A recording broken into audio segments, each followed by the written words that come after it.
problema nga, sa totoo lang ha. Ang daming Duterte politician dyan, Duterte supporter politician. Ayaw magpa-interview sa Banateros. Alam niyo kung bakit? Takot. Kasi alam nilang hindi kami, pag sinabi namin interview, tatanong namin lahat. Kahit yung mga pinibintang sa kanila. Ewan ko, may mga politician na ilang beses namin inimbitahan pero medyo walang bayag humarap sa amin. Ewan ko kung bakit. Hindi ko talaga alam. Ako, ito again, sa Vox Populi, open ng lahat. Kahit anong kulay i-interviewin namin. Gigisain namin according sa mga tanong ninyo. Vox Populi. Tanong ng bayan yan. Okay? So, panoorin nyo ho ang interview ni Yorme Isko Moreno sa Vox Populi. Yorme, may issue dyan na yung tungkol sa mga, di ba, yung nahubad, na naglalakad-lakad sa kalsada, mga tambay.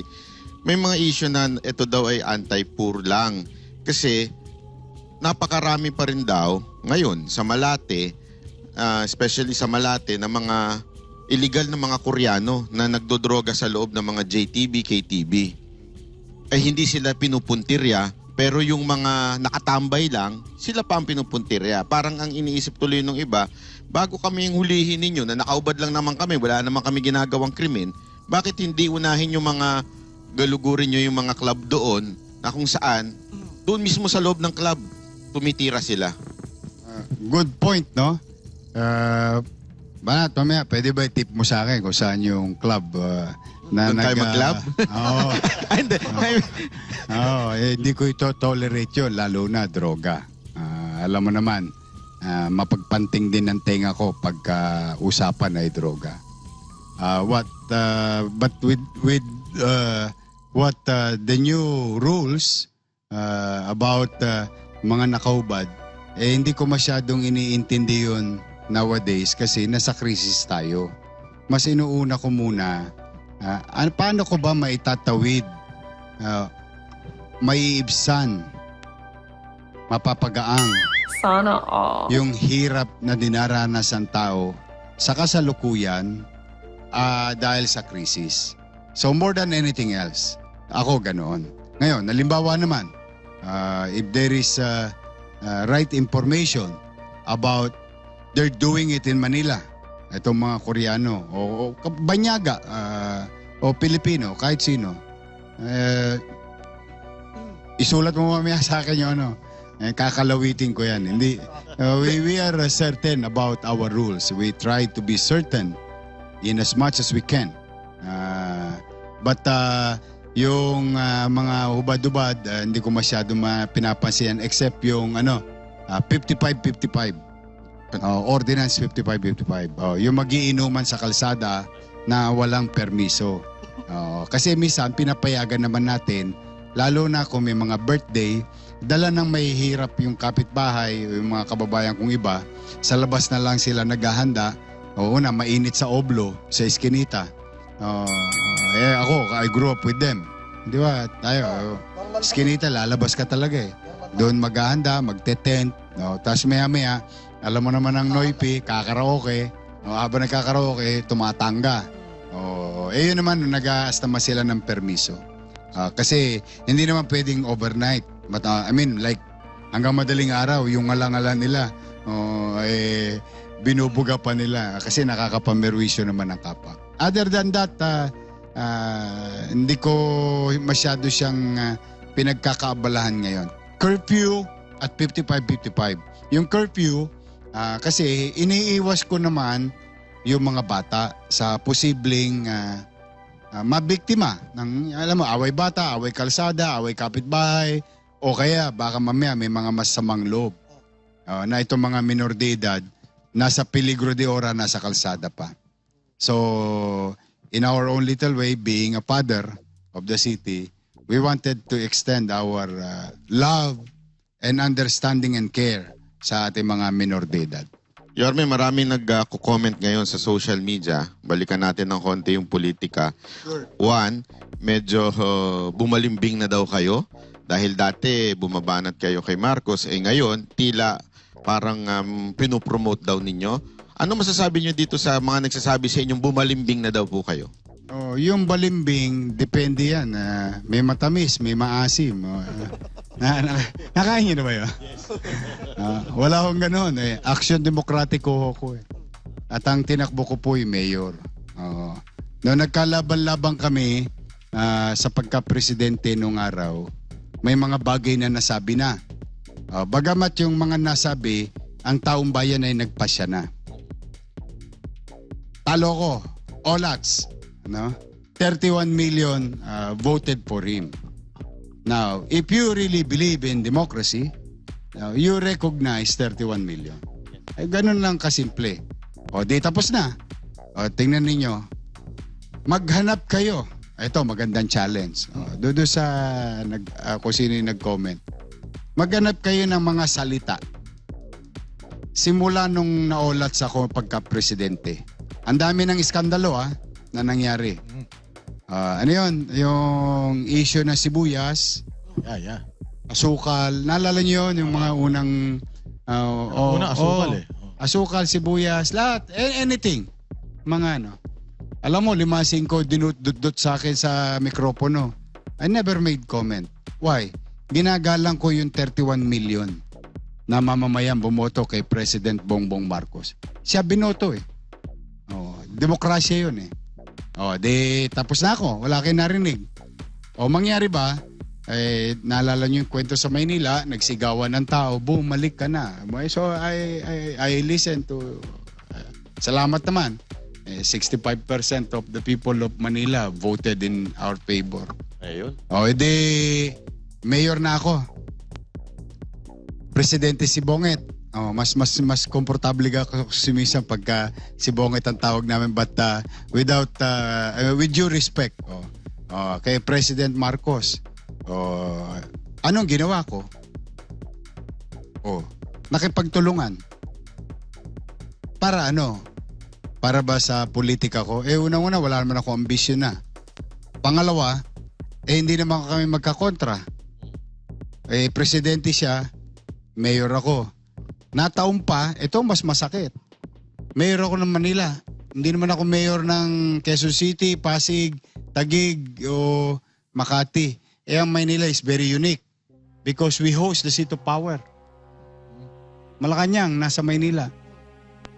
Anong buting idudulot sa mamamayan ng Maynila? 2 milyon sa gabi, 3 milyon sa araw. Kung ako'y makikipagbardagulan sa presidenteng hindi ko kapartido. Or, may buti bang mapapakinabangan ang mga taga Maynila kung ang mayor ng Maynila, partido man o hindi, ay nakikipagtulungan sa office of the president? Immaterial of names. Whether, let's just say, for example, in the near future, let's just say si Sara Duterte naging presidente. Halimbawa lang, let's just ano lang tayo. Total, nagkukwentuhan lang naman tayo rito. Pero gusto nyo ba siyang maging presidente? Naging presidente si Sara. Let's just say, salamat sa Diyos, binoto ulit ako ng mga taga Maynila as mayor. Hindi kami magkapartido. Remember, presidente ako ng Action Demokratiko. I have my own party.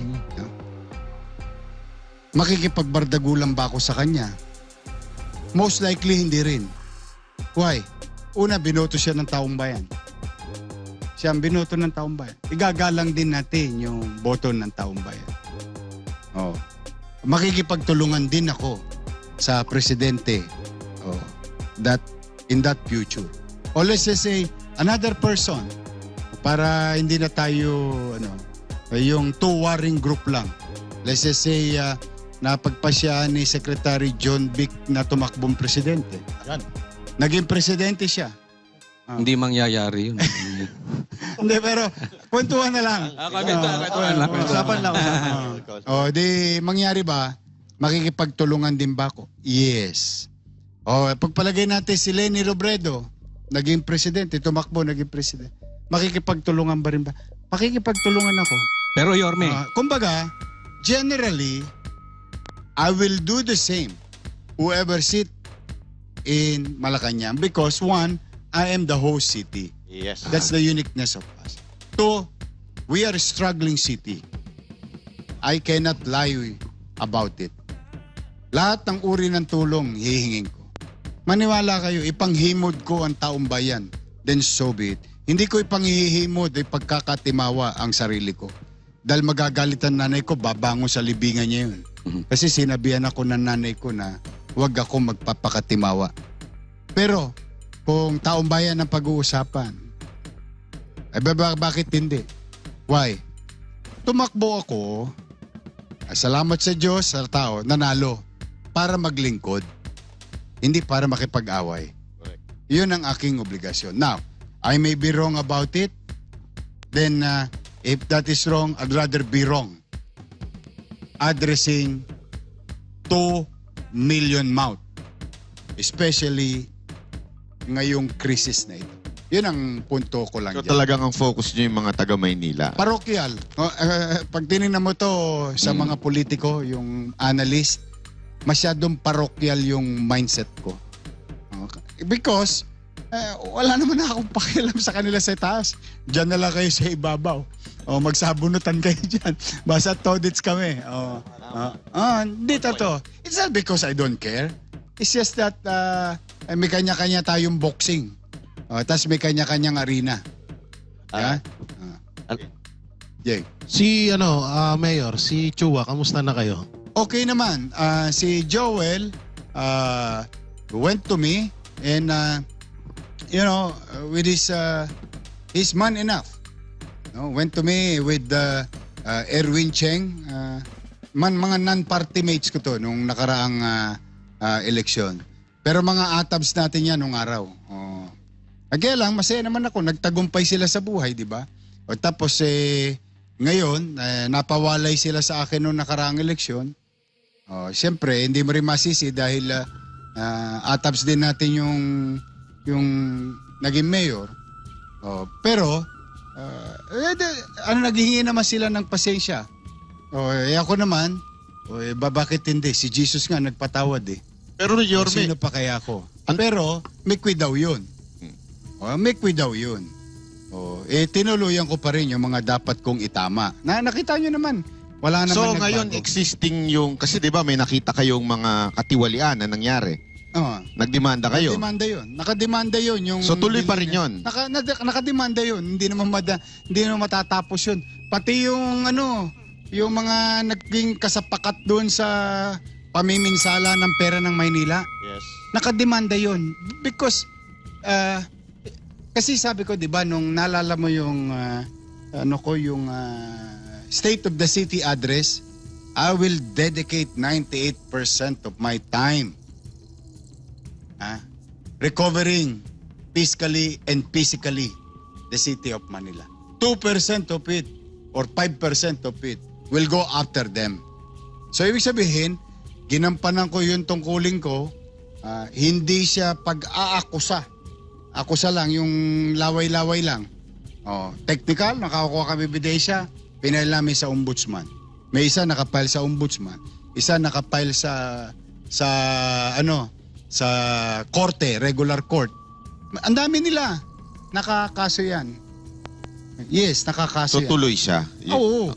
Ako nga pinailan din ako ng kaso nung isa nilang kasama . Dinamay pa ako . Pero just for the sake na masama ka lang. But then again, I still continue to believe that the natural course of law will apply its natural course, sort of saying. Yeah? For the meantime, nagawa ko yon. Hindi nyo pwedeng gawin yung mga pinaggagawa nyo nung araw. Nakinig naman. No.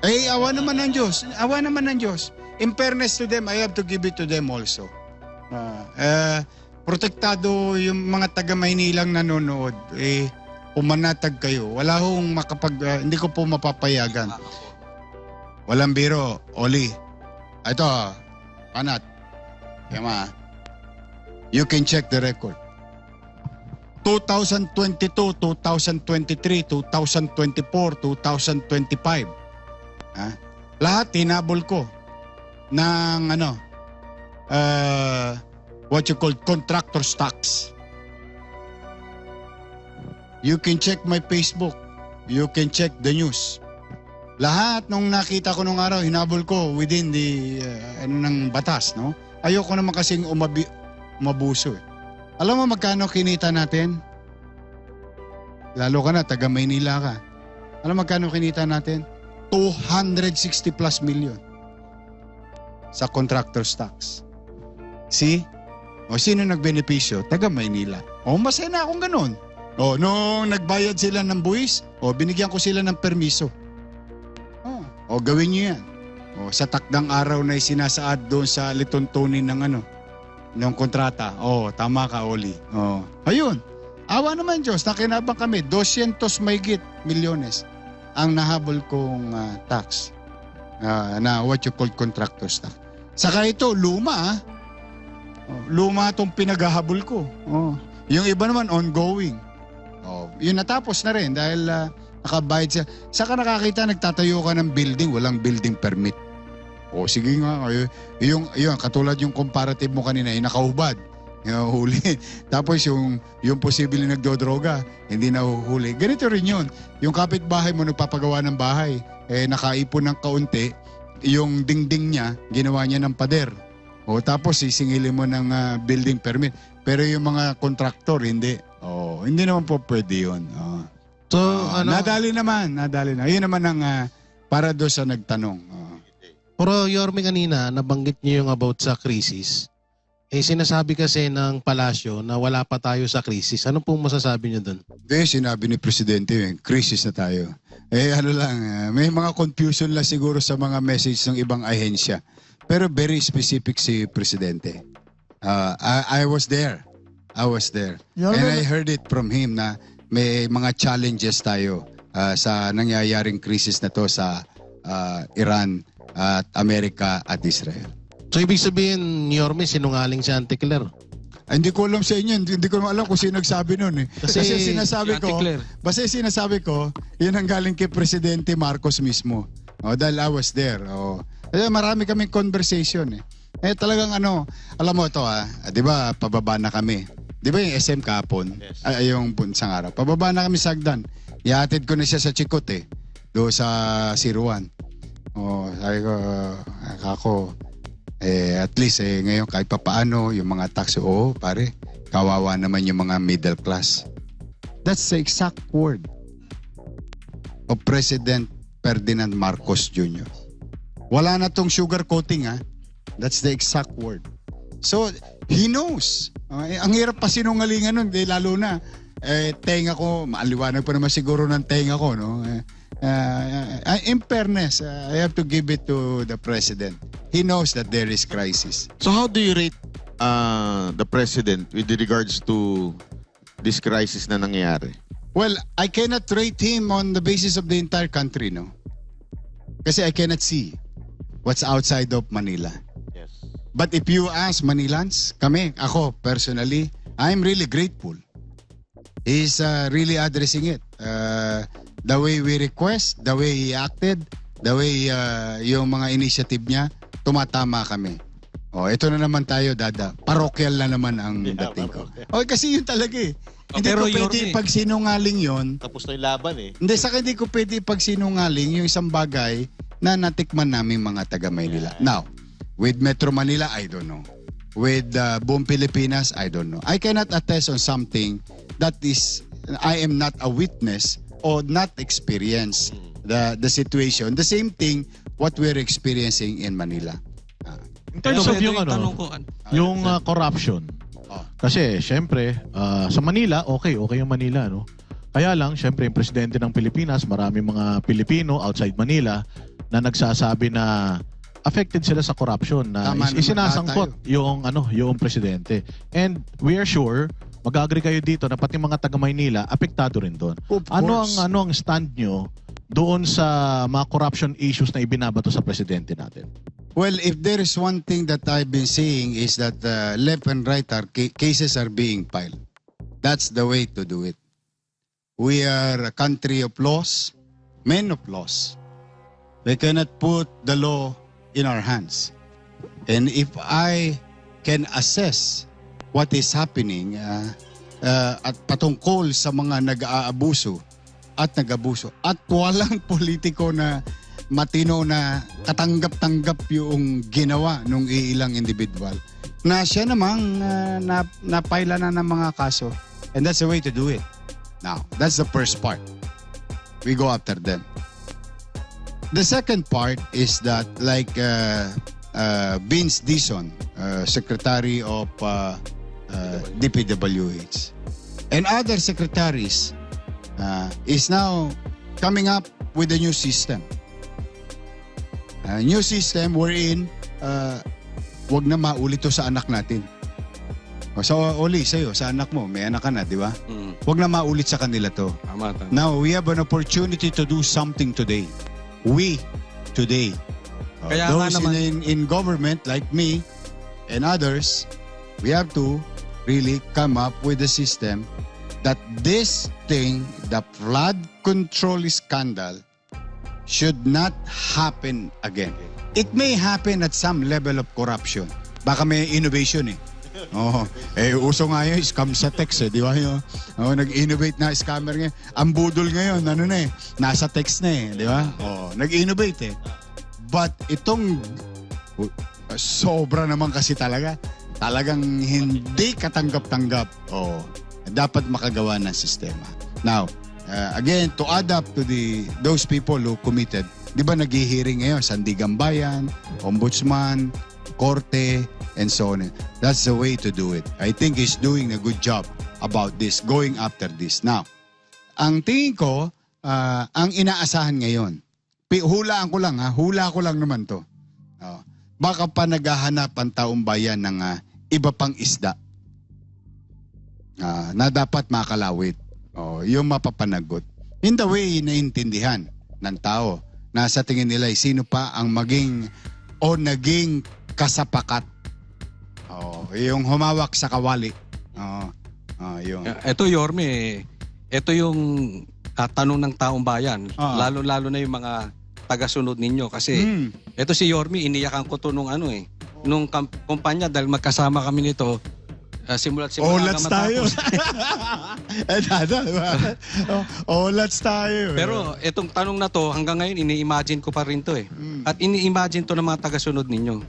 Kung ang nanalo ba ay si Yorme, ito bang problema natin ngayon sa ghost projects, flood control scandal, wala to. Ang hirap sumagot sa bagay na hindi nangyari. Ang hirap eh. Pero kayo, sa tingin nyo, Kasi yun ang kayo na lang sinasabi. siguro mag-guess sa akin. Kayo Actually, na yun lang. ang sinasabi, Yorme. Nakita nyo ako nung nag-mayor ako. Tingnan ninyo Siguro, to answer that directly, magbibigay ako ng isang sitwasyon. At kayo na ang humusga ng iba pa. 30 years, hindi madaanan ng rekto.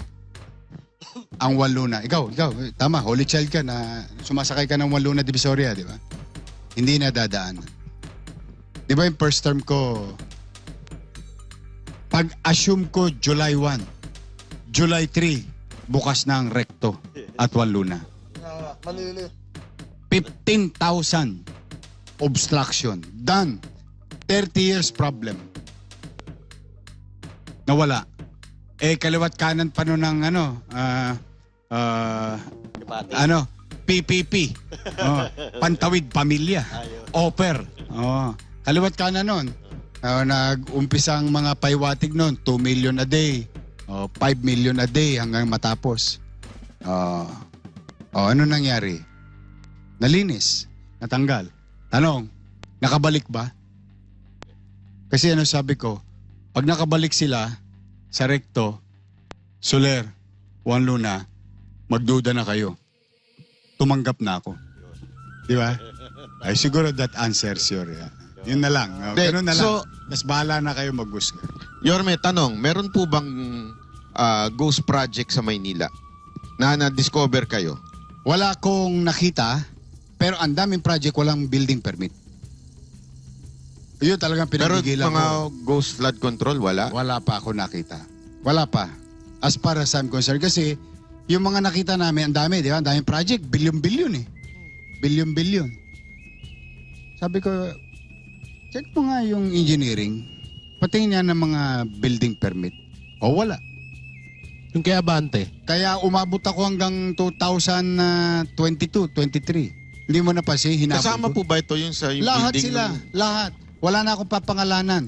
Lahat sila, whether directly national or congressional, anong tawag niyo ito? Insertion. Insertion, it doesn't matter to me. Anything that they did vertically and horizontally, kailangan nila ng permit. At dahil doon, kailangan nila magbayad ng contractor's tax. Hindi ko sila masawata. Doon sa ginawa nila. Di ba? Doon sa bagay na ginawa nila. And some of it, maapektuhan ng taong bayan. Saan ko sila nadali? Sa kilikili. Mas masakit yun. Biruin mo, nakasingil ka na, tapos na nahabol pa ng pamala. Hindi ko talaga, iba-blacklist ko talaga sila. Nabayad sila. Bayad. At yung ibang contractor dyan, Mindanao, Northern Luzon, Visayas, doon ang mga address nila. Pero marami sa Metro Manila at Manila. Habol lahat yun. Kaya nagbayad sila ng buwis sa Maynila. Saka ko inisyuan ng mga permiso. Di legitimate na sila. Bayad sila eh. Kaya sino na kinabang sa Chape? Di ba mamamayan? Happy na ako dun. So Mayor, napag-usapan na yan, Ghost Project na yan. Kasi ito yung tinatanong ng mga netizen ngayon. Naniniwala po ba kayo na mastermind nga talaga si Bongbong Marcos sa nakawan na nangyayari sa gobyerno? Ano yun chismis yun eh. Parang showbiz ang dating. Yung para sa akin, wala akong makita na itutusok papunta sa kanya. But generally, like for example, I'll put it sa akin na lamang. Sa akin na lamang. Halimbawa lang, isang department head ko. Dahil sa department head ko may bureau. May nangalawit. Katulad kahapon, may nag-text sa akin. Kinutongan na clamping, ang bayad 900, inoperan sa 600. Walang resibo. Kilala niyo yun. Kilala niyo yung nag-text sa akin. Kilala siyang personality. Immediately siniyasat ko. Tapos ano ngayon? Tigpak. Kasi totoo yung reklamo. So sabi ko, pag pinabayaan ko yun, yung simula sa baba, papalo kay Oli papalo sa akin. Ako mananagot as leader. Kasi under sila sa executive. Aakuin mo. Aakuin mo yung responsibilidad. Ganun ako. Pero yung ipagtuturo ko yung ibang tao, at hindi ko titignan ang sarili ko, baka mamaya maligaw tayo ng landas. Kaya may kasalanan ba si President Marcos? Ako tingin ko wala. Sa ngayon. Kasi wala namang ebidensya eh. Ngayon, may kasalanan ba yung iba? Ay, nakita ko yung mga tinuro. Di ba pinailan ng kaso? Yung sagot ko kanina, yung kaninang sinabi ko na may mga hinihiring sa sandigan, may hinihiring sa ombudsman, may hinihiring sa korte. Ayun, dapat mapapanagot. Ngayon, kung sino pa matatamaan, buntot nyo, hila nyo. Pero Yorme, let's follow your logic. Yes. Sabi nyo kung nagkamali yung isa, tinuro si ganito, tapos hindi nyo inaksyonan, kayo may kasalanan. Tama. Ganun na nangyari. Si Zaldico may kasalanan, hindi inaksyonan ni Romualdez, so si Romualdez ang tinuturo. Alam naman natin, whether we like it or not at we deny, si Romualdez, hindi naman gagalaw yan nang walang basbas ng presidente. So there is a corruption from bottom na nanggaling sa Kamara. Imposible namang walang kinalaman ng presidente. May tinatawag kasing by association eh. Misa pag na-associate ka, for example si President Marcos, pinsan si Speaker. Tama, by association. Di ba yan din naman ang ginawa sa akin. katabi ko lang si Joma. Anong tawag na sa akin? Is komunista. Tama. Hindi, straightforward. Minsan, natatabi ka lang sa litrato. For example, yung itinatabi si BP Sara sa isang litrato ng tao, ina-associate. So may kasalanan na si BP dahil may picture siya sa akin. Correct. Eh lalo na ako. 5-5 yata nagpa-picture sa akin. Eh paano kung mamamatay tao pala yung katabi ko? So ang point ko is that, kung si Saldi umamin sa kasalanan niya, papanagutin niya. Papanagutin natin. Inamin niya eh. Ang sabi niya, siya nagdala ng pera ng ganito, ng mali-maleta. O inamin niya. O papanagutin natin. May itinuro siya. O di kasuhan natin. Ayun. Hayaan natin, halimbawa, tinuturo niya si speaker. Meron daw silang anong tawag diyan? Connivance. O di papanagutin. Pero ako kasi, halimbawa, katulad yan, sandpit ko yan. Di ba? Kung yung nanay nga niya, hindi siya mabantayan ng 24 oras, ako pa kaya. Correct.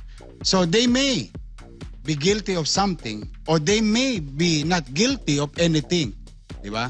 Pero pagka ang naging basihan kasi natin, chokaran, o kaibigan, o kakilala lamang, o kaya may kasalanan na siya, lahat na tayo dali. Si BP Sara, dali. Ako, dali. Kasi kung may nagpa-picture sa akin, Nyumanyanga pala. Biyahero. Biyahero. Di ba? Ang dami nun. Lalo na yung mga mainlander. Alam mo naman sa downtown. Kami, madidistinguish namin sino Filipino-Chinese, sino mga mainlander.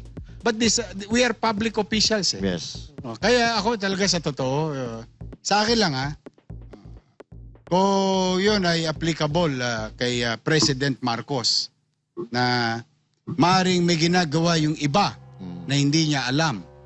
Minsan na-associate lang siya. Yeah? Ganun din naman yung kay BP Sara. Bakit natin sasabihin dahil lang sa may litrato? May kasalanan na si BP Sara. Ano yun? Ano sinabi? Ano yung nag-gaibi, nagbota ng Chape, ng pera kay BP Sara. Sabi lang niya yun eh. Yes. Di ba? So yung akin, gano'n. Kaya, ang pinakamabisa sa ating mga Pilipino, ito naman, in conclusion, ako naman ito lang, para hindi tayo naliligaw at hindi pumapait ang buhay natin.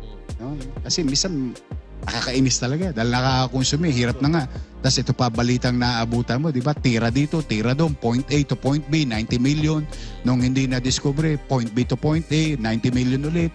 Nung mabibisto na, ginawa pa ulit point A to point B. Pag iniisip mo yon, talaga mabubisit ka at gusto mong ilagom. Lahat na kayo may kasalanan. Lahat kayo walang ya. Ganun na. Ang problema noon, yung susunod na henerasyon. Kapag hindi tayo naging mainam na papanagutin yung tunay na may sala at ilalagom na lang natin sila dahil sa politika o away sa politika, wala nang tatamasahing maayos na pamahalaan ang mga anak natin. Doon tayo magkwidaw. Yun yung akin. Pero, Kaya ako, nanonood. Pinanonood ko silang lahat. At hindi ko sila inuusgahan. Whether si President Marcos o si BP Sara o sino mang senador na parang inakusahan na lang. Sila'y may sala na. Hindi, hihintayin ko yung pasya ng batas. Yes. Yung pagpasya ng husgado. Kasi darating ang punto, ang lahat ng bagay may katapusan. May tuldok yan. Kaya yun ang akin dyan. Yan ang posisyon. So Yorme, sa personal na kapasidad mo, itong mga balitang kumakalat, 18 Marines, meron na silang mga ebidensya, pictures na sinasabi nila, ay sinasangkot nila yung magpinsan, pati si Zaldico.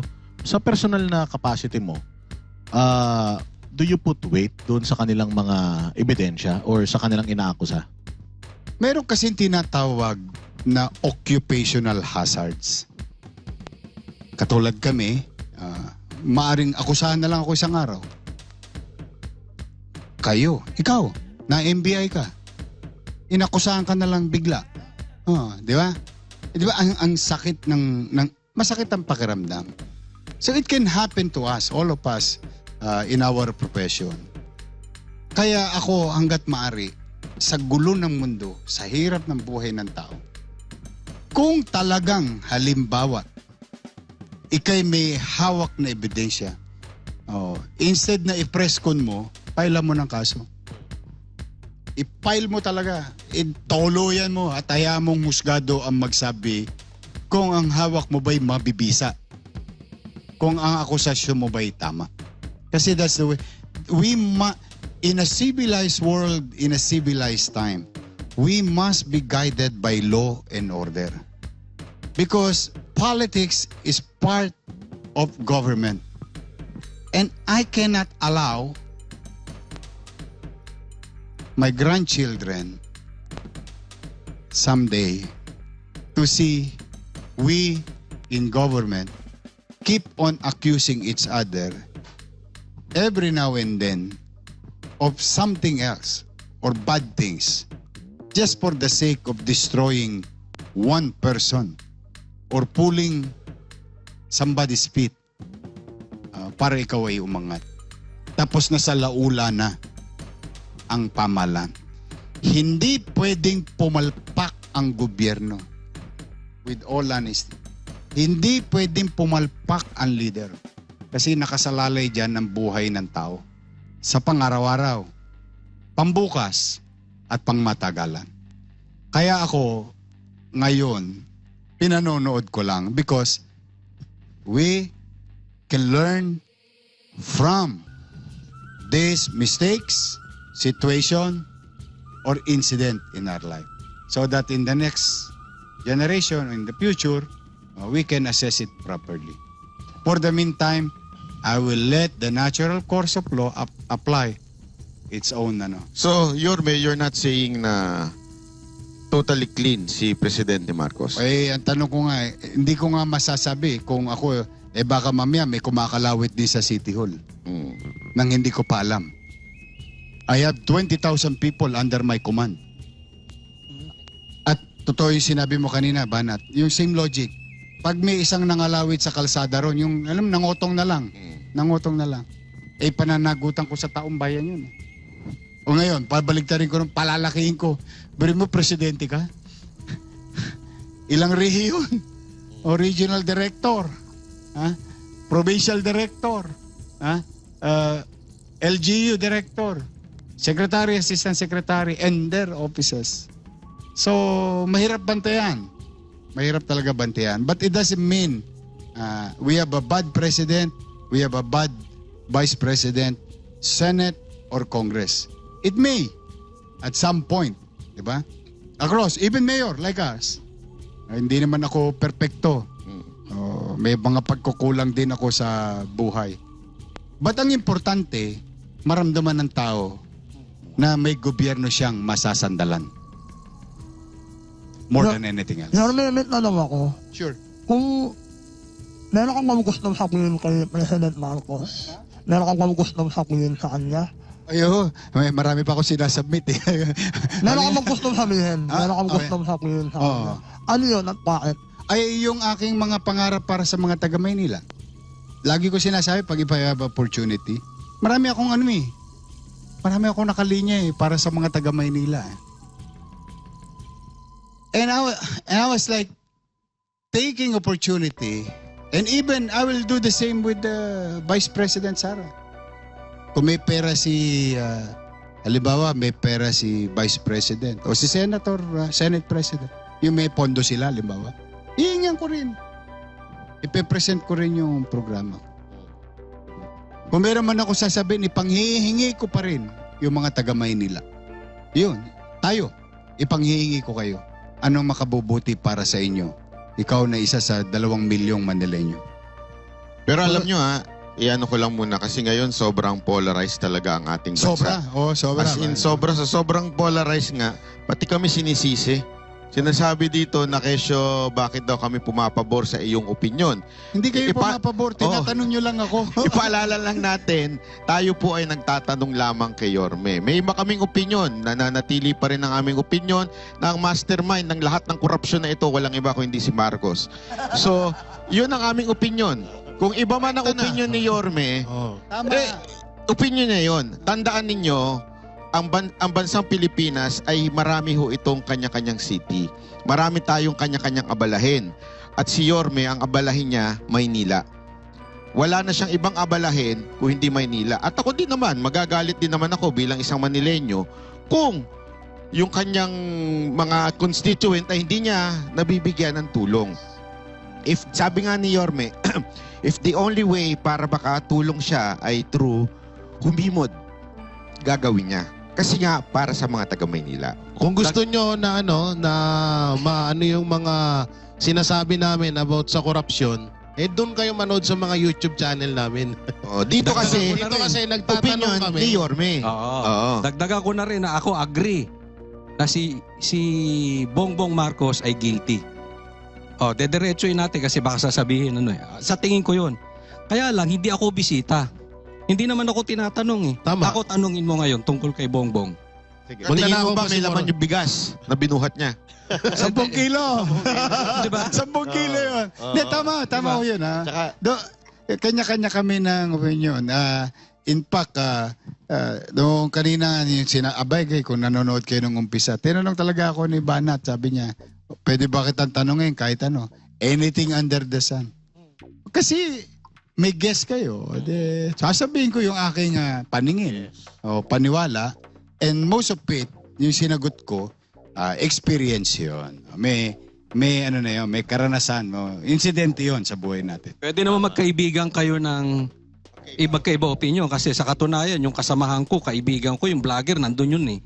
Nandun yun sa kabila. Yung, di ba? Pero magkaibigan, hindi naman yung anak ko nga, dilawan eh, alangan namang awayin ko yun. Sige, ito, isang tanong lang patungkol sa Maynila. Kasi alam naman natin na noong nakaraang eleksyon, Talagang live may nanonood. Nakakatuwa to itong eleksyon, yung iyong kandidato sa 6th district ng Maynila, nanalo yun. Nanalo si Joey Uy. Oo nga. Hindi, kasi iba yung nanalo sa eleksyon ng tao, ha? Gusto ko maliwanag Saka yung yun. eleksyon ni Garcia. Hindi, kung ano yung technical at legal na dahilan, that's another story. Yun ngayon yung Pero ang itatanong. binoto ng taong bayan sa District 6 ay si Joey Uy. Kasi yun nga, nanalo si Joey Uy pero na-disqualify si Joey Uy at pinaupo si Abante. Siyempre kung boses ng mga taga-Maynila ang pag-uusapan, gusto nilang manalo at ang binoto nila si Joey Uy. Bilang isang taga-Maynila, naging masaya ka ba dun sa desisyon na yun? I may disagree with it, but it is not for me to decide who's guilty or not, or it is proper or not. It is pending before the court right now. I think nasa Supreme Court yata yung insidente na yun sa 6th District. Pero kita mo, sagot ko. Simple lang ang sagot ko. Kinampanya namin si Joey Uy sa puso't damdamin ng mga taga-sais. Ang binoto ng taong bayan, si Joey Uy. At si Joey Uy ang nanalong congressman sa 6th District. Kaya lamang, may claim. Ulitin ko ha, may claim. Yung kabilang panig na technical. At sila'y napaboran. Initially. Ang tanong, pinali na ba yun? Hindi pa naman. Ngayon, ang nakaupo, yung dating congressman pa rin. Pero, hindi ibig sabihin, wala na yung kaso. Kasi minsan matagal yung matagal talaga yung pagpapasya. Pero, it's there. Pending before the Supreme Court. Ito maganda sa show na to, Banat Bayan. Kasi maraming mga inaanyayahan kami mag-guest dito pero natatakot sila eh. Ba't ako matatakot Kasi banateros, akala nila dito kapag hindi pasok sa opinion natin, doon sa posisyon natin, didikdikin natin. Dito hindi. May respeto tayo sa ating mga guest. yes. Kung ano ang opinion ng ating guest, Vox Populi nga ito eh. Ang opinion mo, sa'yo yun. Ngayon, dito sa aming Banateros, meron kaming opinion pero hindi namin hinahayaan na yung aming mga personal na opinion at yung politika namin, isusubo namin doon sa aming mga... Yes. Kaya nga last time, di ba, si Tiangco? Tiangco, yes. O, si Kong Tiangco, iba rin ang pananaw niya. Wala din kinalaman yung kay pinsan niya. Pero, Ano rin niya yun, ha? Oo. Kamag-anak, Halos kabaga by affinity. Oh, di ba nakita mo naman, in fairness to, pag tinitingnan ko si Toby, di ba parang iisipin mo, no? Teka, halos kaanak ito Hindi na to malayo. Pero kita mo, nangingibabaw sa kanya yung pagiging congressman niya ng Nabotas at yung mamamayan ng Nabotas na nire-representa niya. Hindi niya inalintana yung pagiging by affinity or by blood o no. Nanindigan siya doon sa paniwala niyang teka, parang may mali. Yes. Parang may kulang. Pansinin niyo si Toby. Kaya sa totoo, kursunada ko si Toby Tiangco. Kaya ang sarap manood Sa totoo lang. Sa totoo talaga. Kaya kinukwento ko sa inyo kanina. Ninyanyanga, binibista ko lahat Kasi baka may matutunan ako pagdating ng araw. Ayun. So, Lalo na yung panakanakang galit. Tapos yung tenga mo, ang daming nagko-cotton buds. Kinakalikot yung tenga mo. Nakikiliti ka tuloy. Ayun. Nagka-leche-leche. Yung pagsasama. Hindi pagkakaunawaan. And these are the things that I am watching and trying to learn because someday it may happen again to others or even to me. Then I know what to do. Pero walang politika. Bilang isang Pilipino, isingit na rin natin kasi alam ko gusto marinig to ng mga kababayan natin. Ano ang personal na posisyon ng isang Isko Moreno doon sa pagpapadala sa dati nating presidente sa dahig? Ay sana mapagpasyahan ng husgado sa lalong madaling panahon. Ako, mananatili yung posisyon ko. At I think I owe it to the public when I said this in 2022. May sinabi ako, ito'y singilin sa akin ng utaw to Ano sabi ko? Walang Pilipino na mangyayari na madadala sa ibang bansa hanggat tumatakbo ang hudikatura natin. Yun ang stand ko noon. At yun ang stand ko pa rin ngayon. Kaya sana, matapos na yung pagpapasya na later on, kung tama ba yung nangyari sa mata ng batas, yung kay President Rodrigo Roa Duterte. Kasi may question na ngayon, di ba? Inaalam na nila kung tama o mali. Pero ako, ay paninindigan ko pa rin yung sinabi ko. Kasi ang katwira ko doon, Oli, simple lang. Ang analogy ko doon, Banat, na-interview mo ko about it Meron akong sinabing analogy doon. Kung yung Pilipina nga o Pilipino, bibitayin na lang sa isang bansa dahil nagkasala at napatunayan ng may sala, at sisentensya na. Ipapatupad na sentensya. Di ba gagasta pa tayo ng taxpayers' money? Bibilin pa natin. Ang tawag natin ay blood money para kunin natin yung Pilipino. Because the same thing with Americans. Ganon din ang gagawin nila. Or any other nation. But ito, kasi stopel na tayo stop, yung stop is a legal term, but na tayo nandun Ngayon, kailangan malaman natin dito sa pagpapasya rito. Sa Supreme Court yata, pinal yung kaso, no? Yung paglilinaw. Kung mali ba o tama yung ginawa kay President Duterte. So that we will know and learn our lesson very well next time around. Pero ito, question lang hypothetical Kung kayo yung presidente at that time, mangyayari kaya yung kay Hindi, Sir sinabi RD? ko na hindi. Sinabi ko na bago pa mag-eleksyon ng 2022. At hindi nagbabago yung pananaw ko na yun. Hindi na sinabi kasi ng presidente Hindi, pero ako kasi yun. Kaya ito, kita mo, it may offend somebody. But I am now only opining or opinion ko to. At paniwala ko to na hindi dapat. Di ba? Kasi yun nga ang katwiran ko, yung Pilipino nga nasa abroad Pinakuuwi pa natin eh. Ginagastahan pa natin ng taxpayers' money. Bilang paglingon as being a citizen. Tayo nagsosoga pa abroad. Ngayon, tama ba yun? Sa mata ng batas, hindi naman ako para humusga. Tama ba yung opinion ko? Hindi rin para ako magsabing tama yung sarili kong opinion. At titingnan ko yung magiging pasya ng Korte Suprema sa sitwasyon na yun. Pero in a given situation, what I said in 2022, again, it's the same position that I have. My opinion. Medyo fast forward lang tayong konti, Yorme. 2028. 2025, Hindi pa ba patapos na to? Uy, malapit na. Hanggang alas 8 lang kayo. Alam ko na saan pa mo tatisyon natin. 2025, May tubig ba? Umiinit eh. umakyat sa entablado Ah. si VP Sara Duterte kung saan kayo yung nangangampanya. Sa 2028 po ba, paaakyatin nyo uli at papayagan nyo uling umakyat si VP Sara Duterte kung saan kayo ang may gawa nitong rally na ito? Ako may pangarap. And only a few knows this. And I'm going to make it public because of your question. As I have said, loobin nawa ng Diyos na bigyan ako ng lakas ng pangangatawan at kakayanan.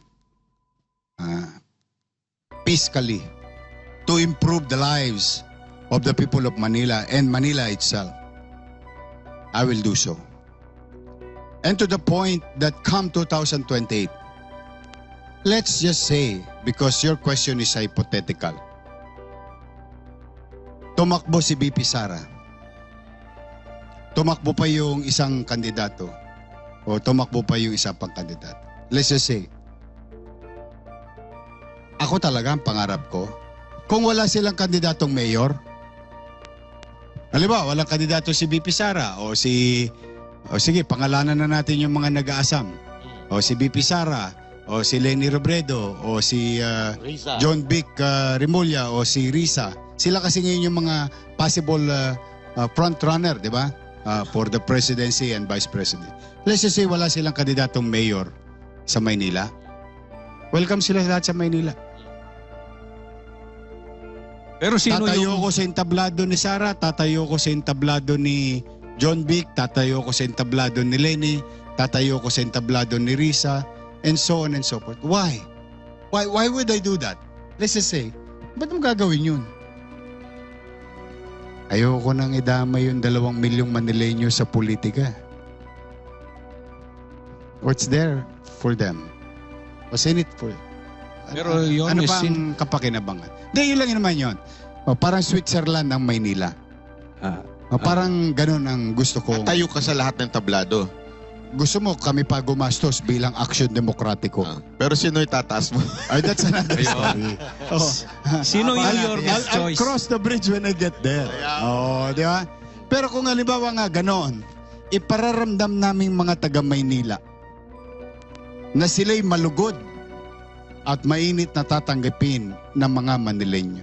Kasi hanggat mari nga ayaw ko ng madamay pa sa politika yung mamamayan. Tingin ko pagod na ang tenga ng tao sa bembangan ngayon ng away ng politika. Ako, yun lang na may akin. And I may be wrong about it, but for now, iniiwas ko na lamang yung tao sa lungsod ng Maynila na masakripisyo dala ng personal kong interes sa politika. In as much as I can. Pwede Maynila na lang pag-usapan natin. Yan, Maynila. Sa tingin ninyo, sino mas gusto ng Maynila? Si Sara? Si BP o si Leni? Hindi ko alam. Hindi pa ako nagpapasurvey. Usually, nagpapasurvey ako, pagka may nagkandidato na. Yorme, ako magpapasurvey, samaan mo ako. Samaan mo na lang ako, Ano na Ginawa lang? mo pang bodyguard Gusto ko, Manila naman eh. Samaan mo ko yan. Lahat kayo, marami namang gumagawa ngayon na napapanood ko sa YouTube saka sa TikTok. Anong tawag doon? Marami tumitira eh. Yung iba nga nakikita ko, Maynila pa eh. Yorme, may iba tayo. Kasi nabanggit mo to nung in-interview ka namin, yung unang pagkikita nyo ni Banat Bay doon sa bagong ospital ng Maynila at tinur mo kami doon eh. So nakita namin na parang St. Luke's yung itsura pero libre. 'Di ba? likod may helipad pa, tapos sabi mo sa amin noon, meron akong blueprint nito. Pag nanalo akong presidente, bawat lugar lalagyan ko nito. 17 ang sinabi ko sa iyo. 17 na ospital ng Maynila. Totoo yun, sinabi ko sa iyo yan. Yes. Natatandaan ko yan. Eto, ang tanong, kung merong lumapit sa inyo na presidente na hingiin yung blueprint, papayag ka bang... Ay, bakit hindi? Eh ako nga, nangungopia lang ako kay Lee Kuan Yew eh. Oh, copy-paste nga lang ako minsan eh. Kasi isa pang... Bakit hindi ko, alibawa, katulad itong nangyari sa... no, I have to give it to President Bongbong Marcos and Executive Secretary Ralph Recto. Naalala mo yung ginawa natin, Banat, yung hiniram natin yung driver, yung jeep ng operator, binayaran natin para tumakbo yung mga manggagawa makapasok sa trabaho nila, mga estudyante makapasok sa trabaho nila ng libre. Itong libre sakay natin. Pansinin mo, yung ngayong libre sakay ng pamahalaan, halos doon kinuha yun. Kasi sinishare ko din naman yung idea. Why not? Bakit kayo pagdadamot ang isang bagay na sa tingin mo, ikaw mismo nakakita, nakaranas, na alam mong pakikinabangan ng utaw? I-share ko rin. Katulad ng paggamit ko sa mga programa ng ibang leader sa mundo at bansa na tingin kong kapakipakinabang naman sa ating mamamayan. Then so be it. 17 yun yung sinabi ko. Yung katulad na yan. Ngayon meron na kaming angiogram. May angioplasty na tayo. Nag-opera na tayo 2, successful. Angiogram, marami na. Yung binili natin makina dati nung first term natin, hindi tumakbo ng 3 taon na nawala ko. Nung nag-resume tayo, tumakbo na. Train ng mga doktor. Maraming salamat sa mga doktor natin. Oli, nakadisgrasya tayo ng 2 pasyente. Angioplasty. Yung stent, mahal yun eh. Ang bill niya, 975,000. Tig-isa. Magkano binayaran? 0. Yung inangiogram natin, umigit kumulang 4 na dosena na. Mga 50 to 80,000 yun. Magkano binayaran? 0. MRI machine, CT scan machine, and so on and so forth. Yun yung sinasabi. Duplicable naman siya. Duplicable naman siya. Yorme, yung programa nyo tungkol sa mga jeep yung binabayaran, hanggang kailan yun? Tapos na. Tukod na eh. Wala nang laman yung baul. Ay, yung balon. Tiklop na lamesa. With 20 million, kulang-kulang, humigit kumulang, 931,000 riding public ang nakinabang sa Maynila at hindi taga Maynila. Kasi bumiyay ng Guadalupe yun. Dito sa Kodli ninyo, meron dyan Paura Guadalupe, Pedruel Guadalupe. Libre sa kayo. Ito, may isa pa akong tanong kay Yorme. Parang si Yorme, parang gusto na umuwi ni Yorme. Hihintay ko 8:00. Sabi ko, matatapos din kayo. Ito, meron tayong kinakaharap ngayon sa krisis sa enerhiya, sa gasolina. Nagkaroon din tayo ng kinaharap noong, ikaw din ang mayor, pandemic. Oo. Papaano mo i-rate? Or alin ang sa tingin mong mas mahihirapan ka doon sa pandemic o ngayon? Kasi mahirap yung pandemic. Kami nila PRRD. Ito sabi ko naman sa inyo, I have to give credit where it's due. Si PRRD, alam ba, maga ngayon, di ba? Maga. Kami mga Metro Manila Mayor, Secretary Anyo, DILG, General Lim, MMDA. Titira kami ng mananghali, meeting. May pasya. Mamayang gabi, mapapanood mo si PRRD kasama yung mga cabinet secretary. meron silang... Yung pinagpasyahan namin, re-recumpirma nila. Ibig sabihin, ang ginagawa ng presidente ni President Rodrigo Roa Duterte at that time, kukonsultay muna yung lokal. Pag nagkadali na, maliwanag na, i-implement na nung gabi na yun. Kaya tinatawag na, bukas na ba barbershop? Tawag namin ito barbershop. Nasa sitio lang ako natutulog eh. Pag alas 9 ng gabi, manonood ka na. Yung napag-usapan kanina, para kinabukasan i-implement. Bakit ko ikinukwento yun? Mahalaga kasi yun. Yung mabilis ang aksyon, mabilis ang kilos. Why? Kaya ko nasabing mas mahirap nung COVID-19 kasi economically affected tayo tapos may threat sa buhay ng tao. Tapos walang playbook. Walang playbook. Okay? Ngayon, ito ba'y minamaliit ko, itong crisis na ito ngayon, yung oil crash? Hindi. Kaya lang may playbook to. 1973. Nangyari na to 73 o 79. Basta 1970s, may playbook na to sa mundo. Yung OPEC ba yan? O APEC? Kaya nagkaroon ng OPEC, yeah. Oo, di ba? Nagkaroon na ng incidente ganito. Hindi nga lang gera, pero pareho ang epekto. So ang point ko, ngayon ang problema lang natin ekonomiya. Pero walang threat sa buhay. So kaya hindi pwedeng ipagkumpara. Yung minsan may nakikita ko, weak si Marcos, strong si Duterte. May mga ganun eh, may mga nakikita akong mga pagkukumpara. Hindi, magkaiba ho yung sitwasyon. Noong araw, maswertihan mo, yung sitwasyon, nagkataon na yung leader noon, sanay na mabilis ang kilos at mga tao niya, mabilis ang kilos. Kasi there is yung clock umiikot pero alam mo may namamatay. Alam mo na eh. Alam namin lahat eh. Bawat minuto may namamatay. Dito, kailangan maging maingat ang pagpasya sa ekonomiya kasi hindi ka naman pwedeng agad-agad na re-responde, magre-react on economic policy na nakalatag na at meron ng magandang resulta. Nagka-hiccups lang o nagka-bump o yung sa kalsada ba, yung nalubak ka lang o ililiko mo na, hindi po pwede basta-basta. Kailangan mag-ingat ang mga ekonomista. Yun ang difference, itong sitwasyon. Tapos, ulitin ko, nung pandemya, walang playbook. Larga tayo ng larga. Ngayon may playbook naman. Yung meron tayong gabay at susundan. Kasi nangyari na rin.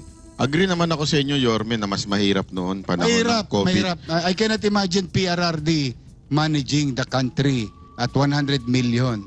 But because you know it very well. Ako nga, mayor lang eh. Nakita mo yung dingding ko, di ba? Alam mo kung nasaan yung patay. May nakatago yung data nun, di ba? Yung, ito, patay ngayon, 3, 4. Ito, buong Pilipinas, may namamatay araw-araw. Ikaw, presidente, uuwian ka ng ganon data araw-araw. Para kang sisilihan ng wepax mo nun. Dahil hindi ka talaga mapapakali. Pero ngayon talaga medyo mas madali kasi kaya pa nga mag-jogging ng presidente. Kaya pang makipag-date. May panahon pa makipag-date. Noong panahon ni PRRD, nakakagulat din yun dahil sinabi ni Yorme, sa gabi kagad, solve na kagad yung problema. Na sabihin, nakukonfirm na yung mga gusto nilang mangyari. Ito nga, yung ang excise tax lang, hindi matanggal kagad eh. Hindi nga madesisyonan. Yun na lang, di pa madesisyonan eh. Kaya nga, Yorme, kung sa tingin mo... Pero ulitin ko para lang naman na, I have to give credit where it's due. Hindi madaling magpasya pag economic policy. Hindi talaga. I have to, kasi may mga ekonomista, baka mamaya alam nilang ko yung ibig kong sabihin. Kunwari kayo yung presidente, would you babawasan nyo ba yung excise tax? Pero o pinangako ko sa kampanya yun, kahit may krisis o wala 50% tax cut sa kuryente, 50% tax cut sa oil. Remember my ads? Tingnan nyo, i-google nyo. Hindi, natatanda natin yan. Plataforma yun. Walang biro. So ibababa nyo yung VAT, kunwari ngayon. Tayo, hindi na to Kampanya to. theoretical. Sinabi ko yun sa advertisement ko eh. Kung ako'y mananalo, sinabi ko yung 50% tax cut sa oil and electricity. Alam mo magkano yung cost? 180 billion. ang loss. Ng gobyerno. Pero meron ako idea doon. Yung atras ng gobyerno, siyang abante ng tao. Kasi yung 180 billion, babalik sa palad ng tao. At yun, nasa palad niya, gagastahin niya yun. Yung what you call velocity of money. Iikot pa rin. O ngayon, nawalan ka na 180 bilyones. Ginamit ko pa yung diskurso ni Senator Ping Lacson. O na kung ang gobyerno sa custom pa lang nawawala na ng 800 billion sa korupsyon. Kung matabas ko yung korupsyon ng 200 na lang. Halimbawa, pinakamahina ako ng airport. Di may 600 bilyones pang nawawala. Yung 200 na na-save ko sa korupsyon, laban sa korupsyon, na hindi ko na perfectong gobyerno, na offset ko na sa 180 ko. Yun yung plano na yun. Kaya hindi ko kailangan sagutin yung banat kung ako'y naging presidente. Hindi ko masasagot yun kasi hindi naman nangyari.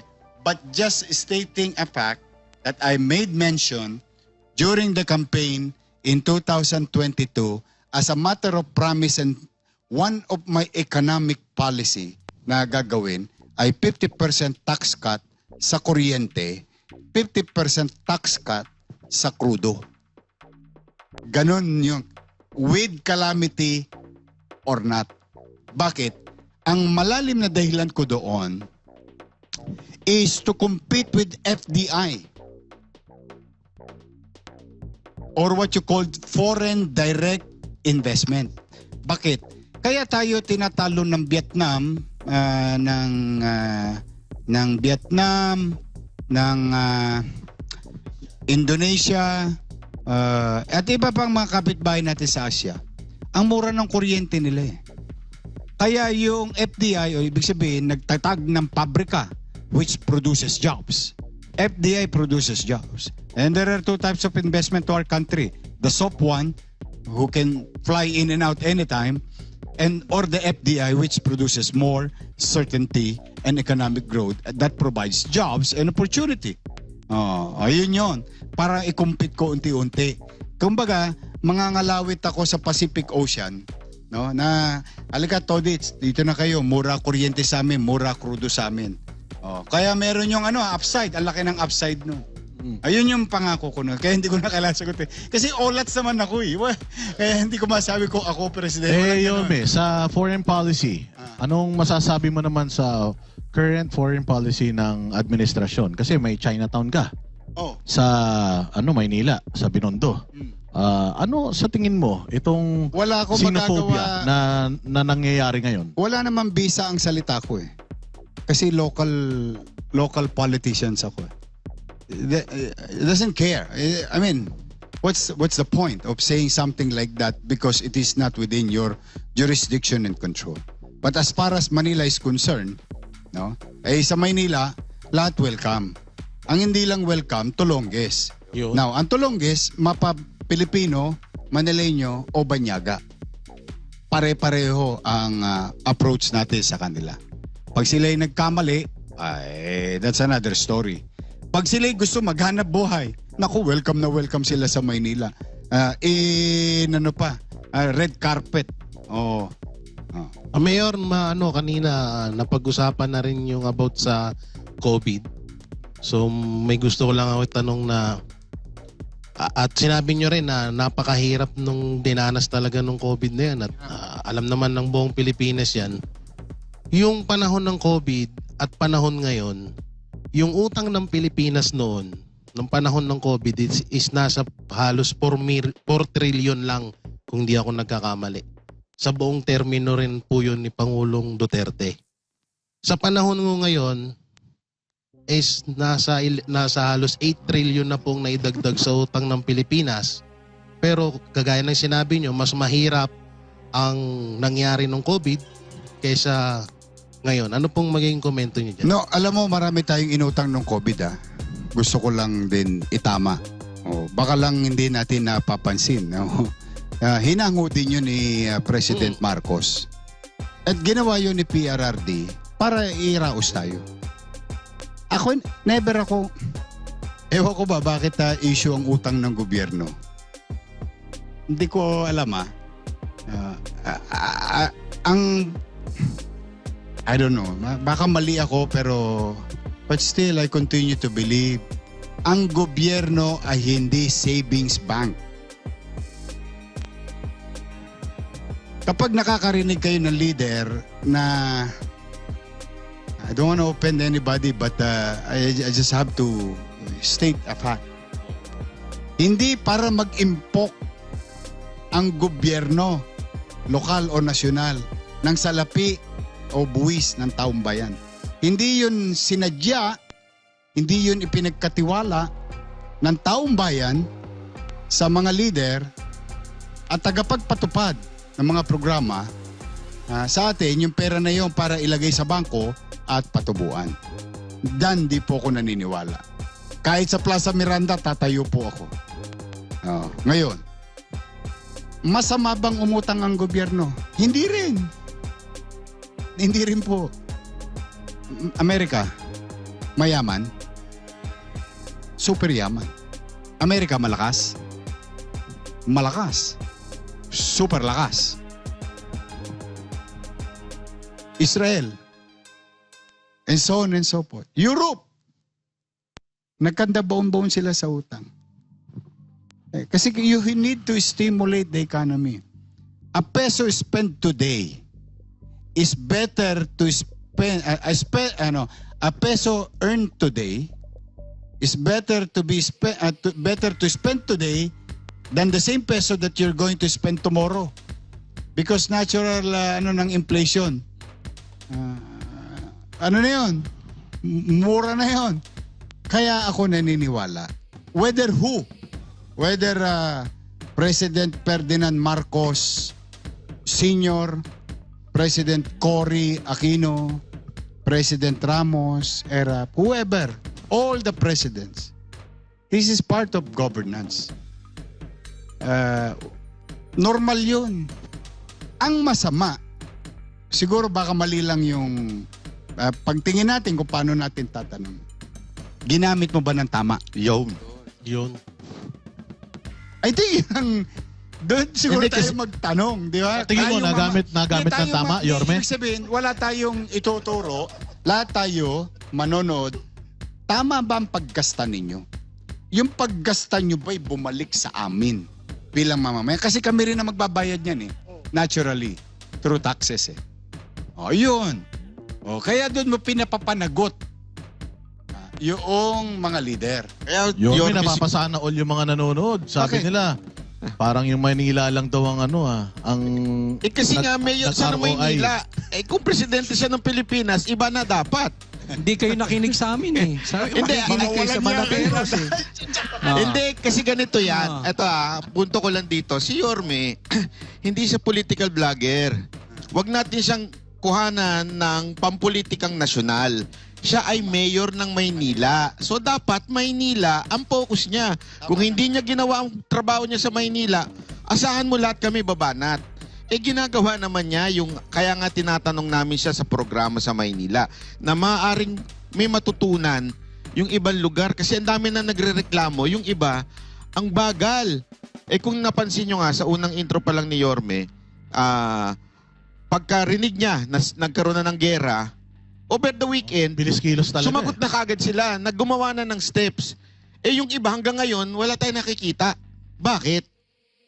Ibig sabihin, kaya nagagawa ni Yorme. Ngayon, pag dumating ang panahon, siya tatakbo uli as a national. Iba na tanong namin sa kanya. Pang national na. Ngayon, pang Maynila muna. Kaya maganda siguro, tanongin natin yung mga taga Maynila kung happy ba sila kay Yorme. Dahil yun lang naman ang responsibilidad ni Yorme, yung mga taga Maynila. Pero, napansin kasi namin, yung sinasabi ninyong nangungutang, kaya hindi napansin ng taong bayan yung utang ni Pangulong Duterte kasi nagastos ng tama. Etong utang ni Marcos, nawala ang utang. Kasi ano yan nangibabaw kasi dyan yung ating pagkadismaya, galit at inis sa nangyari sa flood control. Totoo naman. Ako Inis ka rin naman doon, ano? Oo, Oo. pare. Walang biro. Alam mo, ito kwentuhan lang naman. Kahit kami mga kapwa-kapwa politiko, nasuka kami. Nalusutan kayo eh. Kayo mga mayor eh. Wala nang sugar coating. Masusuka ka Hindi talaga ka eh. nasusuka pag kausap mo si Abante. Hindi ko naman nakakausap Hindi mo yun eh. Hindi, alam mo, masusuka ka talaga. Mayor ka, pero nalusutan ka ng mga congressman. O Not in pinalusot. my time. Ngayon, wala nang ganyan, Yorme. Well, I hope so. I hope so. Dahil I will not tolerate. I will not. Karumal-dumal eh. Willing ka bang i-share itong kumbaga success story mo sa Maynila sa lahat ng mga mayor sa buong Pilipinas? Ang tanong ko, willing ka ba magpatawad? Yun lang. Kasi yun ang unang step eh. Ito to. Masakit ang sinabi niya sa akin ng mga ito nung kampanya. Hindi mo malalamon. Hindi mo makakain yung mga salitang sinabi sa akin. Iba nga kasama natin, nandoon na eh. Tanong, kaya mo ba magpatawad? Kasi binoto ka ng tao para maglingkod, hindi para makipag-away. Ako, tagal-tagal na rin naman ako sa pamahalaan. 30 taon na ako halos. Isang taon na lang halos. Magte-30 years na ako sa public service. A few years from now. Konsyal pa lang. Darating ang oras na ipagtatanto-tanto mo rin ang sarili mo. Ipangingibabaw ko ba yung personal kong damdamin, yung hapdi na nararamdaman ko sa nangyari sa nakaraan, sa pwede kong mangyaring maganda sa kasalukuyan at kinabukasan. Kasi kung may share ko, yun ang ginawa ko kasi. Humingi naman ng tawad eh. Hindi naman tayo yung lumapit. Nung lumapit na, pinatawad ko na. Tapos yun, tama ka, Banat. Ginagawa pa ba nila yung ginagawa nila dati? Ako, Gatmare, siyempre, ipagmamalasakit ko yung kapakanan ng utaw. Pag may nalalaan kayo na, o nalalaman kayo na abisuhan nyo lang ako. Bukas sa bukas, wakain ko lulublob ko sila ron. Sabi ko nga doon sa isang yung ginagawa namin yung flood control doon sa sa City Hall. Kausap ko yung isang ahensya ng gobyerno. Sabi ko, sabi ko, basta ito sistema namin. Ganyan kalalaki. Total, mimisan nilang natin. Saka huwag papaniwala ka ni kaninong politiko sa Maynila. Sabi ko, pag ako ilulublob ko kayo pare-pareho dyan sa kanal na yan. Diyan mismo, kasi tinayon ko yung malaki eh. Ilulublob ko kayo. Natawa rin siya sa sarili niya. So, pinipilit kong bantayan. Hanggat mari. Sino, Yorme, yung may kasalanan sa mga hukay-hukay sa Malate na hanggang ngayon hindi pa nababalik na maayos? Ay, ano yan? Meron tayo dyan, Maynilad at Manila Water. Lalo ngayon, may pinayagan ako sa Quirino. Quirino all the way to Nagtahan. This is about 4 kilometer. Pero ang epekto kasi nito, 10-year growth ng water pressure for Pandakan, Paco, San Andres, Sampaloc. Yun. Hanggang Tuason kasi yun eh. Yun. Mga ganon.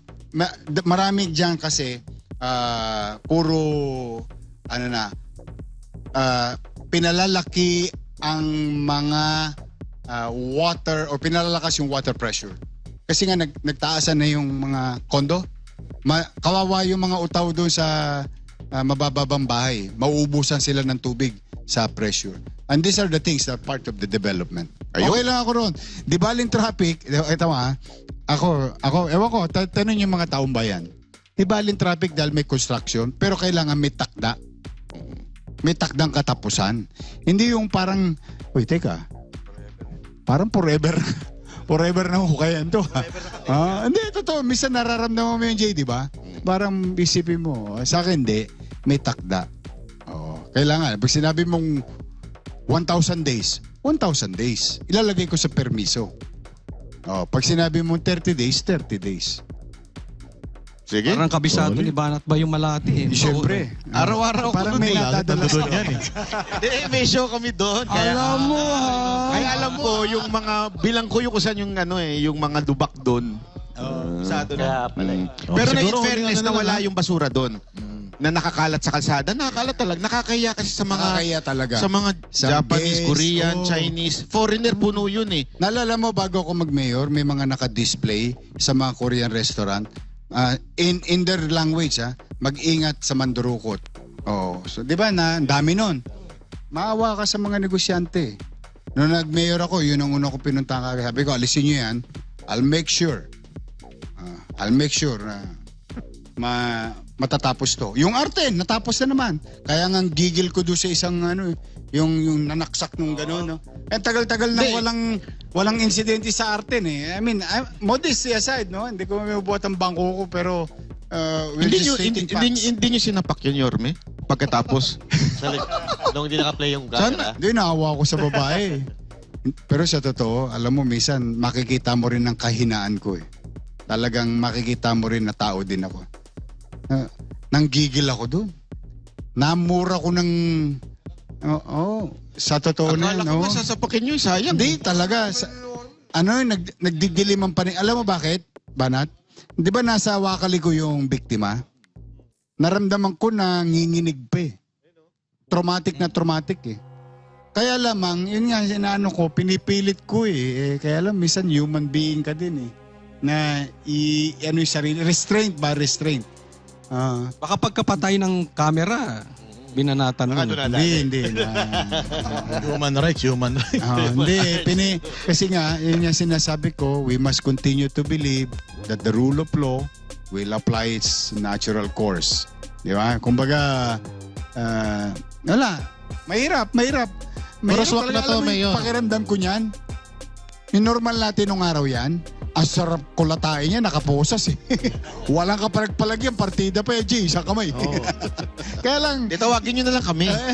iniisip mo pa rin na may nanonood, baka may nag-aabang, kung tayo ba'y sumusunod sa mga aliton. Pinipilit ko ba? Kaya lang, dyan talaga humingi na ako ng tawad dyan. Nakapagbitaw ako ng French word dyan eh. O sige, hinga na natin ng huling opinion at mensahe. Para sa mga taga Maynila at sa mga mga Pilipino sa buong Pilipinas. Siguro sa mga taga Maynila, again and again, I have to give credit where it's due. Maraming salamat kay President Marcos noong nakaraang araw, dala ng hanggang ngayon as we speak, pinakikinabangan natin yung biyayang bigas sa mamamayan ng Maynila. Maraming salamat sa mga pagkakataong yaon. I have to give credit to the President.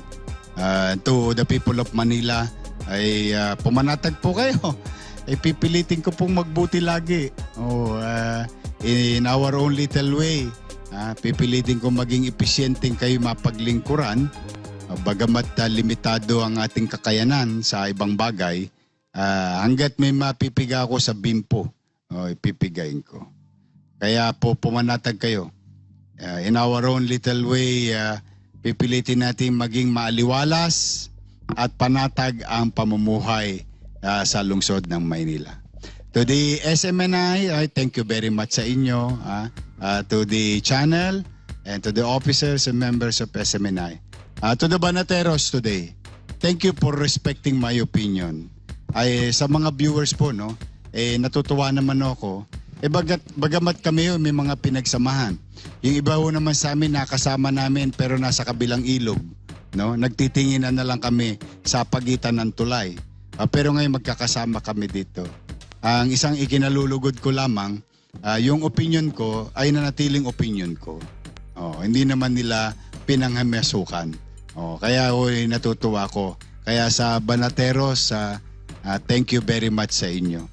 See you again soon. Yes. Malay nyo, sa 28, magkita-kita tayo. Oh, yun. No. Sinarot ko pa kayo. Marami naman. Oy, bakit? Kung tatakbo ko mayor, hindi niyo ako imbitahan. Siyempre, imbitahan ka. Kampanya din ako. Magre-report ako sa taong bayan. Muli, thank you very much sa inyo. Sa ating mga kababayan naman, dahil siyempre, alam mo, maraming Pilipino may istorya sa Maynila. Ano lang, may awa ang Diyos. Lawakan natin ang ating pag-iisip. Maging malinaw sa atin ang lahat. At manatili tayong manalig sa Diyos na someday, somehow, makakaraos din tayo sa krisis na ito. At special shout out lang sa mga lolo't lola ko sa Maynila. I love you. Love na love kayo mga lolo't lola ko. Mga senior citizen. See you soon. Ingat po kayo. Maraming salamat. Magandang gabi. Yan, maraming salamat kay Yorme Isko.